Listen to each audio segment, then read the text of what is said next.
Software ಜಗತ್ತಿನ ಕೋಡಿಂಗ್ನಲ್ಲಿ ಕಳೆದು ಹೋಗಿದ್ದ ಇವರು ಕೆಮಿಸ್ಟ್ರಿ ಆಫ್ ಕರಿಯಪ್ಪ ಚಿತ್ರದ ಮೂಲಕ ಸ್ಯಾಂಡಲ್ವುಡ್ಗೆ ಎಂಟ್ರಿ ಕೊಟ್ಟ ನಟಿ ಸಂಜನಾ ಆನಂದ್.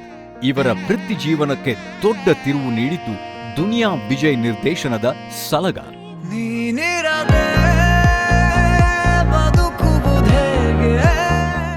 ಅಜಯ್ ರಾವ್ ಜೊತೆ ಶೋಕಿವಾಲಾ, ವಿಂಡೋ ಸೀಟ್, ಮಳೆಬಿಲ್ಲು ಚಿತ್ರಗಳ ಮೂಲಕ ಬೆಳ್ಳಿ ತೆರೆಯಲ್ಲಿ ಮಿಂಚಿ ಹನಿಮೂನ್ ವೆಬ್ ಸೀರೀಸ್ನಲ್ಲೂ ಸಂಚಲನ ಮೂಡಿಸಿದ ಚೆಲುವೆ ಸಂಜನಾ ಆನಂದ್. ಕೇವಲ ಸ್ಯಾಂಡಲ್ವುಡ್ ಮಾತ್ರವಲ್ಲದೆ ತೆಲುಗಿನ ನೇನು ಮೀಕು ಬಾಗ ಕಾವಲ್ಸಿನವಾದಿನಿ ಮೂಲಕ ಅಭಿನಯದ ವ್ಯಾಪ್ತಿಯನ್ನ ವಿಸ್ತರಿಸಿರುವ ಸಂಜನಾ ಎಕ್ಕ ಚಿತ್ರದ ಅದ್ಭುತ ಅಭಿನಯದಿಂದ ಸಿನಿ ರಸಿಕರ ಮನ ಗೆದ್ದು.